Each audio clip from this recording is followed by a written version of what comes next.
Bienvenue tout le monde. Je me présente, je m'appelle Céline Bouffard, je suis l'animatrice de la communauté de pratique Proche Aidance. Cette communauté de pratique-là s'intéresse plus spécifiquement là, en fait, à favoriser une offre de service pour favoriser une offre de service pour favoriser le soutien et la pleine reconnaissance des personnes proches aidantes dans les CIS et les CIUS.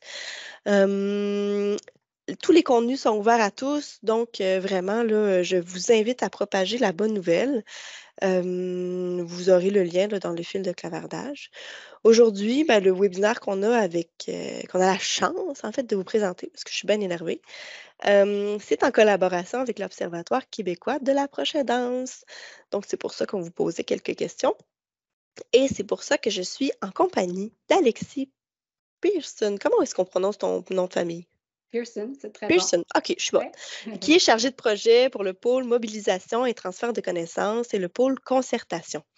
Alexis, je te laisse la parole peut-être pour te présenter un peu, présenter l'Observatoire surtout, puis faire le pont là, avec notre conférencière d'aujourd'hui. Super. Merci beaucoup, Céline. Donc, je tiens à souligner déjà là, que ça nous fait vraiment plaisir de présenter ce webinaire en collaboration avec la communauté de pratique en Proche Aidance. On a des partenaires importants.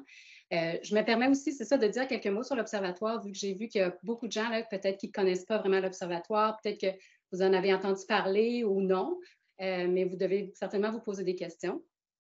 Peut-être dire, l'Observatoire québécois de la proche aidance est né avec la loi visant à reconnaître et à soutenir les personnes proches aidantes, qui a été ratifiée en octobre 2020.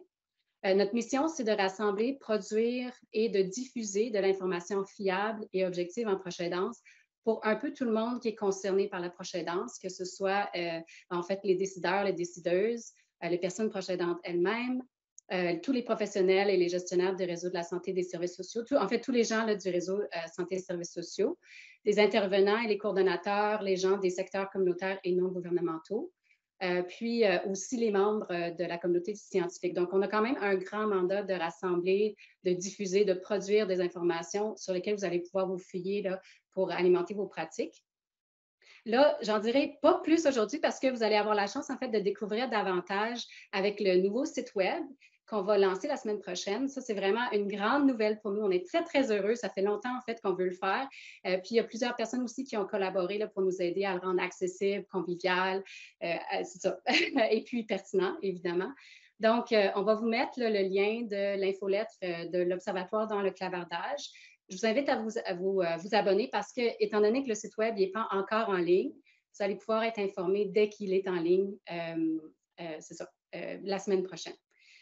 Puis juste dire, c'est ça, un petit peu quelques mots peut-être sur l'infolette, pas l'infolette, pardon, le site Web. Le but, c'est vraiment là, de rassembler, d'avoir un lieu accessible pour mettre à disposition différentes informations, des statistiques, des publications sur la proche aidance, que ce soit en fait produit par l'Observatoire ou des informations, des publications de nos collaborateurs. Donc, voilà, j'en dirai pas plus sur l'Observatoire pour aujourd'hui. Je voulais juste vous dire simplement notre joie aujourd'hui de présenter le webinaire de Aude Villatte. Aude est membre chercheuse sur notre comité consultatif d'experts. Donc, ça faisait beaucoup de sens pour nous aujourd'hui de collaborer sur ce webinaire. Aude est co-directrice avec Geneviève Piché du laboratoire L'Approche pour les personnes ayant des problèmes de santé mentale et leurs proches. Madame Villatte et Madame Piché, donc Aude et Geneviève, sont également professeurs titulaires au département de psychoéducation et de psychologie de l'Université du Québec en Outaouais. Elles sont chercheuses régulières au Centre de recherche universitaire sur les jeunes et les familles du CIUS de la capitale nationale. Et puis, elles sont chercheuses régulières du réseau de recherche en santé des populations du Québec. Donc, sans plus tarder, je cède la parole à notre conférencière Aude Villatte. Merci Alexis, merci Céline pour vos introductions. Est-ce que c'est correct pour le diaporama, Céline? Oui, on voit très bien, merci. Peut-être aussi rappeler là, la formule. Là, Aude va nous faire une présentation d'environ 45 minutes, là, puis ensuite de ça, on va voir la période de questions. Donc, je te laisse la parole, Aude. Merci Céline. Donc, bonjour tout le monde. Merci d'être présente aujourd'hui. Merci à Céline et Alexis d'avoir permis l'organisation de ce webinaire. Je suis vraiment contente d'être avec vous ce midi pour vous présenter une conférence intitulée « Qui sont les jeunes personnes proches aidantes au Québec et comment peut-on les soutenir efficacement ?» Donc, une thématique qui me tient particulièrement à cœur. J'ai réfléchi à ce que je souhaitais vous présenter pendant ce webinaire et je vous propose trois thématiques quelque part. Premièrement, je vais vous présenter un bref état des lieux des travaux internationaux menés auprès des jeunes personnes proches aidantes parce que comme vous le verrez, pour l'instant, il y en a très peu qui ont été menés au Québec. Donc, je me suis surtout basée sur ce que nous montrent les travaux à l'étranger sur ces jeunes-là. Je vous présenterai des outils interactifs que nous avons développés donc, dans le cadre de notre laboratoire et qui peuvent être utiles à ces jeunes personnes proches aidantes. Donc, quand vous voyez le sigle JPPA, c'est pour aller un petit peu plus vite.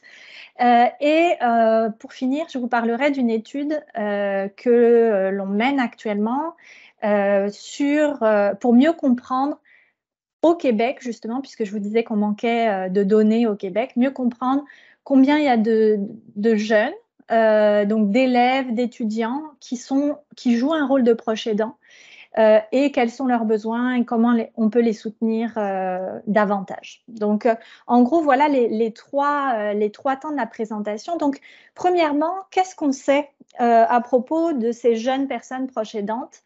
Ce qui est assez interpellant, c'est que la proche aidance, on la considère de façon générale, hein, on la considère désormais comme un problème de santé publique, au Québec comme ailleurs.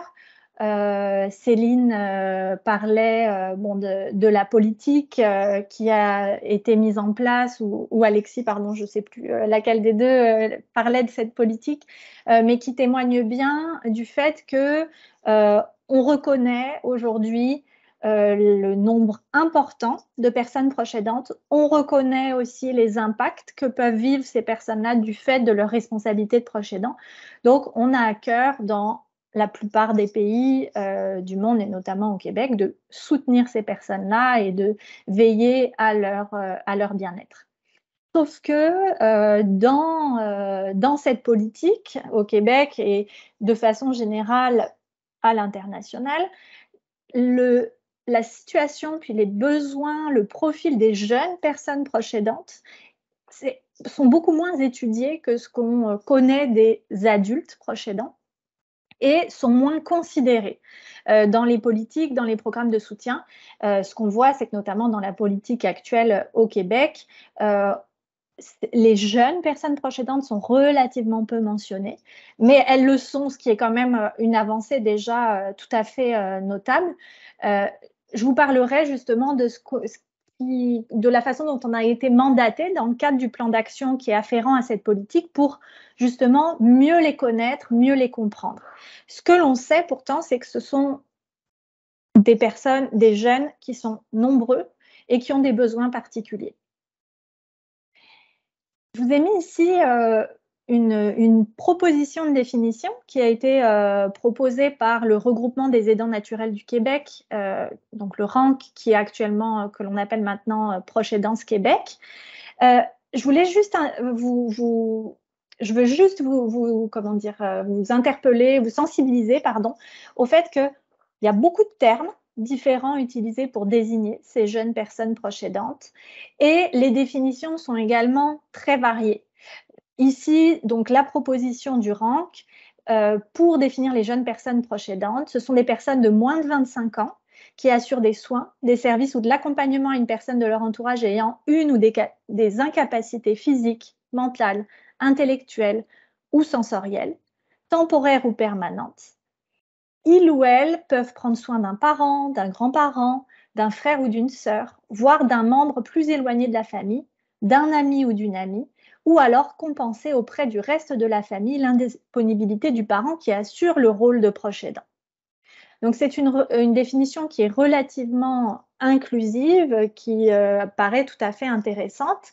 Mais ce qu'on voit dans la littérature, c'est que au-delà de cette définition-là, il y a tout un tas de définitions que l'on retrouve et qui varient notamment en fonction de la tranche d'âge considérée. C'est-à-dire que certains chercheurs et puis certaines politiques, certains services vont considérer que les jeunes proches aidants, ce sont uniquement les jeunes de moins de 18 ans, par exemple. On pense que c'est justement très important de considérer que les jeunes de 18 à 25 ans font partie de la population des proches aidants. Également, les définitions varient beaucoup en fonction du type de difficulté, du statut du proche. Certains chercheurs, certains services, certaines politiques ne considèrent pas, par exemple, l'aide que peut apporter un jeune à quelqu'un de son entourage en dehors de sa famille, donc par exemple un ami, un conjoint, un voisin, etc. Et également du type ou du niveau d'aide apportée, c'est-à-dire que certaines définitions considèrent que, par exemple, le fait d'offrir de l'accompagnement sur le plan linguistique, par exemple, donc des jeunes qui aideraient leurs parents ou un ami, un voisin à déchiffrer certains formulaires, à faire des démarches administratives parce que cette personne-là ne comprend ni le français ni l'anglais suffisamment pour être en mesure de compléter ces tâches, mais certaines personnes vont le considérer comme potentiellement un proche aidant versus d'autres, ce ne sera pas le cas. Donc, quoi qu'il en soit, au-delà de toute cette variabilité dont je viens de vous parler, ce qu'on sait, ce que les chercheurs et les experts s'entendent pour dire, c'est que tous les jeunes confrontés à la maladie d'un proche ne jouent pas un rôle de proche aidant. Hein. Certains vont en jouer un, d'autres pas. Souvent, ils assument des tâches qui outrepassent ce que l'on attend d'un jeune de cet âge. Et ce qui est très important à avoir en tête, c'est que la majorité des jeunes personnes proches aidantes ne se reconnaissent pas comme telles. Ce qui complique beaucoup, évidemment, à la fois les études qui visent à identifier combien de jeunes dans le réseau de la santé, dans le réseau de l'éducation, jouent un rôle de proche aidant. Et ce qui complique aussi beaucoup l'offre de services qu'on peut proposer à ces jeunes-là, puisque c'est très difficile de les identifier, qu'eux-mêmes se sentent interpellés quand on propose des choses pour les jeunes personnes proches aidantes, etc. On pourra peut-être en parler dans la période de questions, mais c'est un enjeu central dans ce champ. La plupart des travaux, alors les premiers travaux qui ont porté sur les jeunes personnes proches aidantes ont été menés dans les années 90 à peu près en Angleterre et continuent à être surtout menés dans les pays anglo-saxons, certains pays d'Europe, notamment les pays d'Europe du Nord, beaucoup moins au Canada et au Québec. Et la plupart de ces travaux-là portent sur la prévalence de ces jeunes, donc tentent d'identifier combien de jeunes joueraient un rôle de proche aidant, portent également sur les impacts de la jeune proche aidance à différents niveaux et aussi sur les mesures de soutien que l'on peut proposer à ces jeunes. Donc, je vais vous présenter rapidement ce qui ressort de ces travaux-là par rapport à ces trois grandes thématiques. Au niveau de la prévalence, ce qu'on sait, c'est que environ 10% des jeunes seraient des personnes proches aidantes et qu'un certain nombre de jeunes proches aidants commenceraient très tôt à jouer un rôle de proche aidant. En Angleterre, par exemple, les travaux de Baker, notamment, je m'appuie dans cette présentation sur une conférence que Baker a donnée il y a 1 ou 2 semaines via un partenariat avec Ami Québec, qui était très intéressante, puis il montrait des résultats justement tout à fait d'actualité et il disait, il y a quand même en Angleterre un certain nombre d'enfants de 5 à 7 ans qui jouent déjà un rôle de proche aidant souvent auprès d'un parent, d'un grand-parent, d'un frère ou d'une sœur. Par contre, c'est extrêmement difficile de s'y repérer dans les prévalences présentées en fonction des études parce qu'il y a une grande variabilité. Mais comme je vous le disais, cette variabilité s'explique à la fois par les définitions qui sont plus ou moins inclusives pour définir ce que c'est qu'un jeune proche aidant, par le fait que c'est très difficile, les jeunes ne se représentant pas, ne s'identifiant pas comme jeunes personnes proches aidantes, c'est extrêmement difficile d'aller évaluer qui sont ceux qui jouent effectivement un rôle de proche aidant.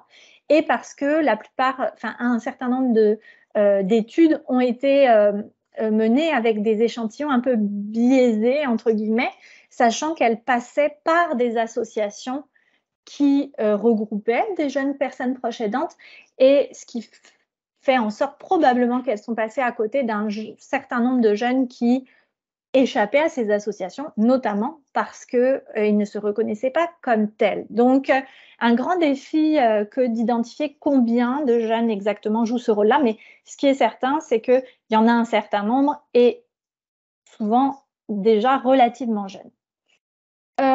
Certaines études se sont penchées sur les caractéristiques particulières de ces jeunes et de leurs proches. Ce qu'on voit, c'est qu'il y a certaines caractéristiques qui probablement favoriseraient l'adoption d'un rôle de jeune personne proche aidante, notamment le fait d'être une fille, le fait d'être issue d'une communauté autochtone ou de certaines communautés ethnoculturelles qui valorisent beaucoup la solidarité familiale, par exemple, le fait de provenir d'une famille monoparentale. Également, ce qu'on observe dans la littérature, c'est moins la personne qui est porteuse de difficultés, donc moins le proche reçoit de services, de soutien, plus le jeune qui l'accompagne va tendre à adopter un rôle de proche aidant. Donc, évidemment, la qualité du soutien, la qualité des soins qui sont offerts aux personnes porteuses d'un handicap physique, d'un trouble mental, etc., est bon, mais plus les jeunes ont à jouer ce rôle-là, finalement. Qui est-ce qu'ils aident? Je vous ai mis les statuts des personnes par ordre de fréquence. La plupart des jeunes vont aider leur mère, leur fratrie, un peu moins leur père et ensuite leurs grands-parents principalement. Ensuite, comme je vous disais, on peut tout à fait considérer les jeunes qui aident aussi un voisin, un ami, un conjoint, quand il s'agit de jeunes entre 16 et 25 ans, etc. Et ce que l'on observe et qui est très intéressant, c'est qu'un tiers des jeunes personnes proches aidantes aident plus d'une personne. Souvent, ils vont soutenir, par exemple, les 2 parents ou soutenir la famille nucléaire au complet, etc. Ce qu'on observe également comme type de tâches, c'est des tâches vraiment de différentes sortes. Soutien émotionnel, particulièrement important quand le proche a des problèmes de santé mentale, mais aussi beaucoup de soutien au niveau des tâches domestiques, donc les jeunes qui participent par exemple au ménage. Mais comme je vous disais tantôt, au-delà de ce qu'on peut attendre raisonnablement d'un jeune de cet âge-là. C'est toujours ce critère-là qui fait que on peut départager, quoique ce n'est pas toujours évident, mais ce qui est de l'ordre de l'aide apportée à la famille, de l'autonomie, etc., versus ce qui serait plus de l'ordre d'un rôle de proche aidant. Également des jeunes, un certain nombre de jeunes qui contribuent à effectuer des soins intimes, donc qui aident à la toilette, qui aident au change, etc., aide à la fratrie, puis tout un tas d'autres tâches, comme je vous disais, aider à compléter des formulaires, etc. Donc, tâches variées et tâches qui peuvent prendre beaucoup de temps dans la semaine. Ce qu'on voit ici, c'est le nombre d'heures consacrées à l'aide. Alors, je vous parlais tout à l'heure de la conférence de Saul Baker qui a été offerte il y a 1 ou 2 semaines par Ami Québec. C'est un tableau qui est directement extrait de sa présentation, puis qui montre bien qu'il y a un certain nombre de jeunes 9% des jeunes qui consacreraient plus de 50 heures à effectuer des tâches de soutien. Ça peut être du soutien émotionnel, qui est peut-être plus difficile à chiffrer en termes d'heures, mais donc 9% des jeunes qui consacreraient plus de 50 heures par semaine à soutenir leurs proches. Donc, et on le voit que déjà, pour des enfants d'âge primaire, le nombre d'heures peut être tout à fait important.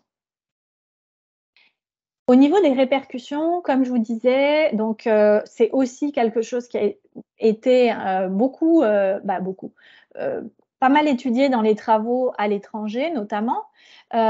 Et là encore, des chiffres qui sont rapportés par Baker qui porte sur les jeunes, des adolescents proches aidants, issus de différents pays d'Europe et d'Angleterre, et qui se penche sur les problèmes qui sont rapportés par ces jeunes-là. La plupart des études qui se posent la question des répercussions que peuvent vivre ces jeunes ont plus exploré les difficultés que ces jeunes peuvent vivre que les répercussions potentiellement positives. Mais ici, ce qu'on voit, c'est que et ce que l'on sait dans la littérature, c'est que ces jeunes-là, ces jeunes personnes proches aidantes, rapportent plus que leurs pairs qui ne sont pas proches aidants des difficultés de santé physique, de santé mentale, des émotions telles que la colère, la culpabilité, l'inquiétude, etc. Également, un certain nombre de difficultés scolaires qui sont rapportées par ces jeunes, notamment du fait du manque de temps qu'ils auraient à consacrer à leurs travaux scolaires, du fait de la difficulté à se concentrer lorsqu'ils sont à l'école parce qu'ils sont potentiellement fatigués, préoccupés par ce qui se passe pour leurs proches, etc. Donc, un portrait qui montre bien qu'il y a des répercussions probablement négatives pour ces jeunes-là, mais aussi des auteurs qui soulignent l'importance de considérer la possibilité qu'il y ait des répercussions plus positives, notamment des jeunes qui, par leur statut de proche aidant, vont développer des compétences socio-affectives telles que l'empathie, la maturité, des jeunes qui, en jouant ce rôle de proche aidant, vont avoir un sentiment d'utilité, un sentiment de pouvoir mieux aussi être actifs face à ce qui se passe pour leurs proches qui peut beaucoup les inquiéter, et des jeunes qui souvent rapportent un lien renforcé avec la personne qu'ils soutiennent. Donc, en tout cas, ce qui apparaît, c'est que probablement c'est important, et les jeunes d'ailleurs que l'on rencontre dans le cadre de nos travaux nous disent c'est important de ne pas dresser un portrait qui soit un portrait qui les place en position de victime, qui montre qu'il y aurait uniquement des impacts négatifs, mais plutôt d'essayer de voir comment ces impacts négatifs et ces impacts positifs peuvent se combiner, et aussi d'essayer de comprendre dans quelles circonstances est-ce qu'il y a plus de risques de répercussions négatives que de répercussions positives. Donc, c'est ce que je vous présente dans la prochaine diapo. C'est ce qu'on appelle les facteurs modérateurs. Il y a un certain nombre d'études qui se sont penchées sur les facteurs qui peuvent accentuer les répercussions négatives qui se présentent chez un certain nombre de ces jeunes. Ce que l'on sait, c'est qu'en fonction de la nature du trouble, de la personne proche, donc un trouble plus ou moins visible, plus ou moins entouré de préjugés. Par exemple, probablement que des jeunes dont le parent a un problème de santé mentale vont vivre plus de stigmatisation et donc plus de répercussions négatives que ceux qui ont un parent qui a un problème de santé physique, par exemple. On sait aussi que les jeunes personnes proches aidantes de personnes qui ont le VIH, par exemple, vont être beaucoup plus stigmatisées que des jeunes avec d'autres problèmes de santé physique. Ce qu'on sait également, c'est que quand les jeunes proches aidants sont des enfants uniques ou évoluent dans des familles monoparentales, leur situation peut être plus difficile à gérer. Le temps consacré aux tâches, la nature des tâches effectuées, c'est-à-dire plus le jeune va être impliqué dans des tâches de nature, je vous parlais tantôt des soins intimes, par exemple, plus ça peut être lourd à gérer pour le jeune. La façon dont le jeune perçoit son rôle, c'est-à-dire est-ce qu'il se sent obligé de jouer ce rôle-là, est-ce qu'il sent qu'il est le seul à pouvoir aider son proche ou pas, est-ce qu'il se sent soutenu dans son rôle de proche aidant?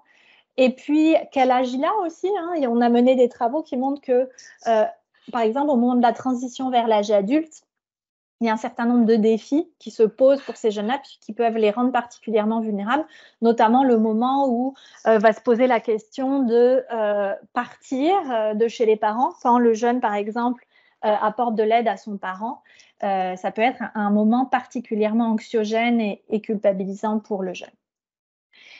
Donc, tout ça pour vous dire que on s'entend aujourd'hui sur l'importance d'offrir du soutien à ces jeunes-là. Puis, les chercheurs s'entendent sur l'importance de différents types de soutien à offrir à ces jeunes-là, notamment leur offrir de l'information à propos des difficultés parentales ou des difficultés que vit le proche en général, des perspectives de rétablissement, le fait de leur enseigner des stratégies pour faire face à ce qu'ils peuvent rencontrer comme défis dans leur rôle de proche aidant, le fait de les mettre en contact, c'est extrêmement important avec d'autres jeunes qui vivent le même genre de défis. L'importance de mener des campagnes de sensibilisation destinées à informer différents publics sur le rôle de personnes proches aidantes, puis les préjugés, notamment les préjugés qui entourent les problèmes de santé mentale ou certaines maladies physiques dont je vous parlais tantôt. Également, importance d'offrir du soutien dans les milieux de vie qui sont fréquentés par les jeunes, notamment les milieux scolaires. Dans certains pays, on parlait des pays anglo-saxons tantôt, les jeunes peuvent avoir accès à une carte qui indique qu'ils jouent un rôle de proche aidant, qu'ils peuvent montrer à leurs enseignants, peuvent avoir accès à du soutien scolaire sans rendez-vous dans leur école, etc. Et évidemment, des mesures de répit qui pourraient être tout à fait bienvenues pour ces jeunes-là qui, comme on le voyait tantôt, ont souvent beaucoup de responsabilités et passent souvent beaucoup de temps à consacrer à l'aide apportée à leurs proches.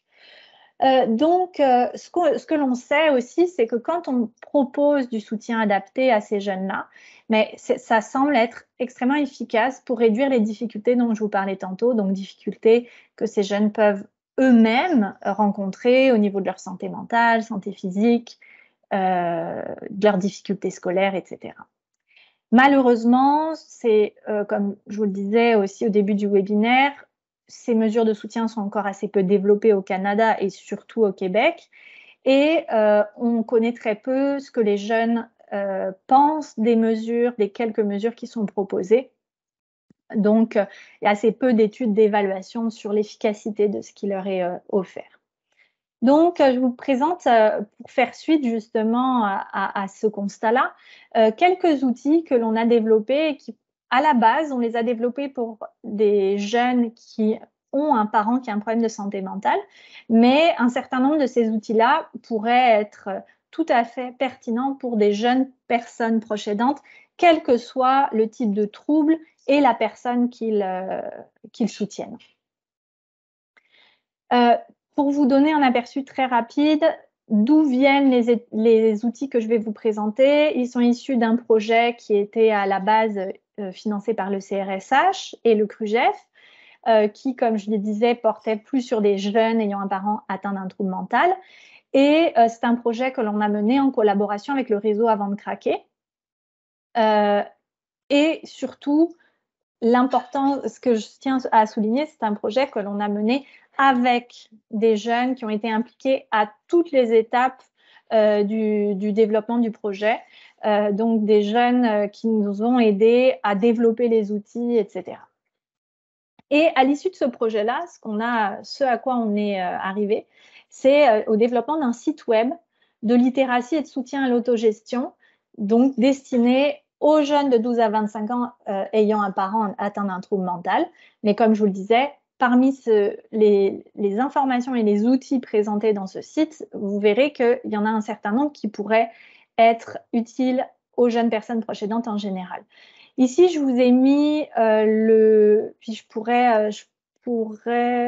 vois que j'ai oublié de mettre le lien vers le site. En tout cas, si vous allez sur le site de notre laboratoire, l'approche, en un seul mot, vous allez accéder à ce site pour les jeunes.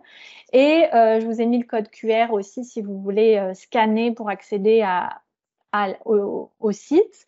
Simplement vous dire qu'on a quelques petits problèmes techniques en ce moment avec Chrome. Donc, si vous voulez avoir une bonne navigation sur le site, mieux vaut utiliser Safari ou Firefox, etc. Donc, un site qui comprend des informations, des outils organisés en 4 grands thèmes, qui portent sur les troubles mentaux, sur le parent, sur l'importance de prendre soin de soi, qui peut être appliqué à pas mal toutes les jeunes personnes proches aidantes, puis aussi tous les défis qui sont relatifs à la transition vers l'âge adulte, qui, comme je vous le disais, est une période particulièrement peut-être challengeante pour ces jeunes-là. On retrouve beaucoup d'outils pratiques disponibles en ligne que les jeunes peuvent notamment compléter directement en ligne puis accéder à certains bilans personnalisés. Donc, c'est des outils qu'on a essayé de rendre les plus interactifs possibles, notamment des outils pour faire le point sur le stress, prendre soin de soi, apprendre à se connaître, développer ses connaissances, ses compétences. Beaucoup de témoignages de jeunes ayant un parent qui présente un trouble de santé mentale et notamment, je vais vous le montrer juste après, des témoignages spécifiquement sur ce que ça fait vivre d'être un jeune proche aidant d'un parent qui a un problème de santé mentale et puis un lexique des termes qu'on utilise fréquemment dans le domaine de la santé mentale. Je passe assez vite. On est actuellement on a mené des études de satisfaction à l'égard du site web. À la fois auprès de jeunes, donc 24 jeunes qui ont été interrogés, mais aussi auprès d'intervenants pour évaluer dans quelle mesure ils trouvaient que le site était bien construit, contenait des contenus pertinents, pouvait être utile à la clientèle, etc. Ce qui ressort, c'est que tous les jeunes interrogés ont jugé favorablement le guide, à la fois sur des aspects formels et sur des aspects de contenu, sur ce qui leur avait permis les prises de conscience que leur avaient permis de faire les informations ou les outils consultés. On voit à droite, je vous ai mis un nuage de mots qu'on a pu faire ressortir à la suite des réponses fournies par les jeunes quand on leur posait la question « Quand je lis ce guide, je me sens ». Puis vous voyez ici que plus le terme apparaît, en gros, plus il a été fréquemment cité par les jeunes. Donc on voit, je me sens compris, je me sens bien, je me sens moins seule, je me sens soutenue, je me sens écoutée, intéressée, sécurisée, etc. Et également beaucoup de retours positifs de la part des intervenants qui considèrent que le guide peut aider les jeunes à se sentir moins seuls, à acquérir des meilleures connaissances sur les troubles mentaux, avoir des moyens pour prendre soin d'eux. Etc. Un guide qui, également, selon les intervenants, favorise beaucoup la déstigmatisation, la normalisation du vécu et également qui pourrait aider les jeunes à cibler ce qui pourrait les aider à prendre soin d'eux. Donc, comme je vous le disais, parmi tous ces contenus qui sont à la base destinés aux jeunes qui aident un parent qui a un problème de santé mentale, il y a un certain nombre d'outils qui pourraient être utiles pour les jeunes personnes proches aidantes en général, notamment des réponses aux questions que peuvent se poser fréquemment les jeunes proches aidants. On a des BD aussi, des témoignages de jeunes, des conseils qui peuvent être utiles aux jeunes personnes proches aidantes. Par exemple, on a des BD sur se sentir mieux en mettant ses limites, des trucs pour se sentir mieux. On a des exercices interactifs à compléter en ligne, notamment qui peuvent aider le jeune à identifier qui sont les personnes sur lesquelles il peut compter pour lui apporter du soutien. Une liste de ressources d'aide pertinentes, etc. Je vous montre ici quelques exemples. Donc, on a un exemple, je vous ai mis des captures d'écran un peu de certaines sections du site. Mais par exemple, je crois que mon parent risque de se faire du mal ou d'en faire à quelqu'un d'autre. Qu'est-ce que je dois faire ? Puis le jeune peut trouver une réponse succincte à cette question-là, puis ensuite cliquer sur un onglet pour avoir davantage d'informations. On a eu la chance de travailler avec une dessinatrice qui nous a aidé à élaborer des BD, comme je vous disais, avec des trucs pour se sentir mieux, qui sont des trucs que n'importe quel jeune, d'ailleurs pas forcément même des jeunes proches aidants, mais n'importe quel jeune pourrait mettre en place pour prendre soin de lui et de sa santé mentale. Je vous parlais d'un outil interactif, l'outil du cercle de soutien, qui permet en fait aux jeunes de créer en ligne avec la possibilité d'ajouter des avatars, donc de créer en ligne son cercle de soutien.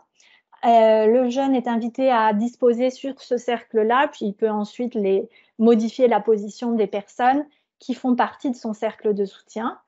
Et à la fin de l'exercice, il va pouvoir accéder à une sorte de représentation graphique, comme ici, je vous ai mis un exemple fictif, mais avec la liste des personnes sur lesquelles, qui sont très proches, un peu moins proches, puis encore un peu moins proches, et le numéro de téléphone de ces personnes-là, le type d'aide que ces personnes-là peuvent leur offrir, avec l'idée que le site leur permette d'accéder ensuite à une liste de ressources qui pourraient venir compenser peut-être certains besoins, par exemple du soutien plus logistique ou plus instrumental ou plus affectif, quand on s'aperçoit que le cercle de soutien de ces jeunes-là compte surtout, par exemple, des personnes qui répondent à tel ou tel besoin. Donc, il y a une sorte de...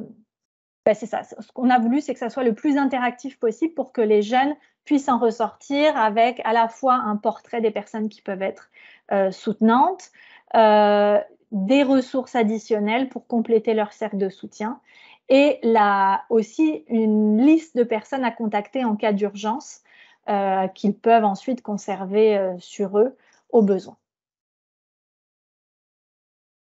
Ici, je vous montre des témoignages. Je vais juste vous lire celui-là. Je vois que le temps file, mais vous pouvez voir beaucoup de témoignages du même genre sur le site. Donc, ici, ce sont des jeunes qui ont participé avec nous à l'élaboration du site web, qui ont pris des photos qui témoignent de leur vécu de proche aidant et pris des photos et rédigé un court texte pour témoigner de leur vécu. Puis là, on voit cette jeune-là, Bianca, 22 ans, qui a intitulé sa photo « Main dans la main », puis qui dit être un jeune proche aidant pour son parent atteint d'un trouble mental, c'est offrir du soutien, de l'encouragement et un accompagnement sans attendre à recevoir en retour. Tout se vit à deux, c'est un travail d'équipe. C'est d'offrir du soutien, encourager, accompagner, aider l'autre, mais aussi s'oublier et risquer d'être entraîné vers le bas quand le parent rechute. C'est aussi jouer le rôle de parent de son parent et devenir un outil de bien-être pour lui. S'atteindre tes émotions, c'est à la fois satisfaisant et décevant quand on sent qu'on veut plus que l'autre, mais ça fait grandir en tout cas. Donc, un témoignage très riche qui témoigne de nombreux enjeux dont je vous ai parlé au début de la présentation. Ici, on voit une autre photo, mais je vous invite à aller voir sur le site pour en découvrir un certain nombre. Elles sont toutes très touchantes et très interpellantes. Ça nous sensibilise beaucoup à ce que peuvent vivre ces jeunes-là. Pour finir ma présentation, je voulais vous parler d'une étude que l'on a commencée il y a quelques mois et qui porte donc, c'est une des premières études québécoises qui porte sur les jeunes proches aidants, donc des jeunes qui soutiennent un proche, que ce soit un parent, fratrie, grand-parent, ami, au Québec. Pour vous donner un peu donc une idée du contexte dans lequel a émergé cette étude-là, donc on vous parlait de la politique tantôt, qui a été ratifiée en 2020. Mais suite à cette politique,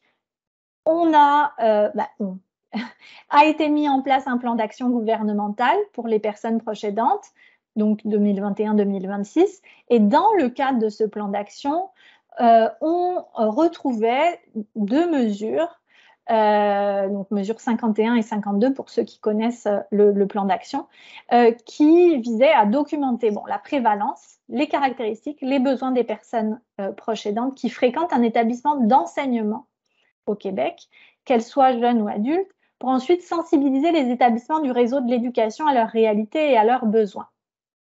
Donc, on s'est vu confier, on a eu la chance de se voir confier le mandat de mener ces mesures-là. Et donc, on mène une étude depuis, comme je vous le disais, quelques mois, jusqu'en 2024, pour justement identifier à la fois la proportion d'élèves et d'étudiants du Québec qui assument des responsabilités de proche aidance, comme je vous disais, auprès d'un parent, d'un enfant, d'un autre membre de l'entourage. Identifier les caractéristiques sociodémographiques des élèves et des étudiants qui assument ces responsabilités de proche aidance. Je vous ai présenté des éléments en début de présentation, mais comme je vous le disais, surtout des résultats qui ont été obtenus dans le cadre d'études à l'étranger. Donc, c'est de voir aussi comment ça peut s'appliquer au Québec. Identifier les enjeux, les besoins spécifiques de ces élèves-là et identifier aussi les incidences potentielles de la proche aidance sur la persévérance et sur la réussite à l'enseignement. Ce que je ne vous ai pas dit, je crois, c'est que cette étude-là est financée par le ministère de l'Enseignement supérieur et le ministère de l'Éducation. Donc, il y a vraiment un éclairage tout particulier qui est mis sur le parcours scolaire de ces jeunes et comment on peut mieux outiller les établissements d'enseignement supérieur, puis éventuellement d'enseignement primaire, secondaire, ça viendra probablement dans un deuxième temps. Donc, comment on peut mieux soutenir les établissements pour qu'eux soient en mesure d'accompagner les jeunes personnes proches aidantes pour une meilleure réussite scolaire, une meilleure persévérance scolaire. On mène 3 volets, dans le cadre de cette étude, 3 volets en parallèle. Un volet postsecondaire, donc tous ces objectifs-là vont être explorés auprès de jeunes qui sont soit au cégep, soit à l'université. On a un volet auprès de jeunes qui fréquentent l'école secondaire, qui sont en formation générale aux adultes, qui sont en formation professionnelle, et également, on est en train de développer un volet pour approcher des jeunes du niveau primaire, puisque comme je vous le disais, les études à l'international et notamment en Angleterre montrent bien que dès l'école primaire, un certain nombre de jeunes joueraient ce rôle de proche aidant. Donc, on a vraiment comme objectif d'aller évaluer le plus précisément possible combien sont ces jeunes-là, qu'est-ce qu'ils effectuent comme tâches, etc.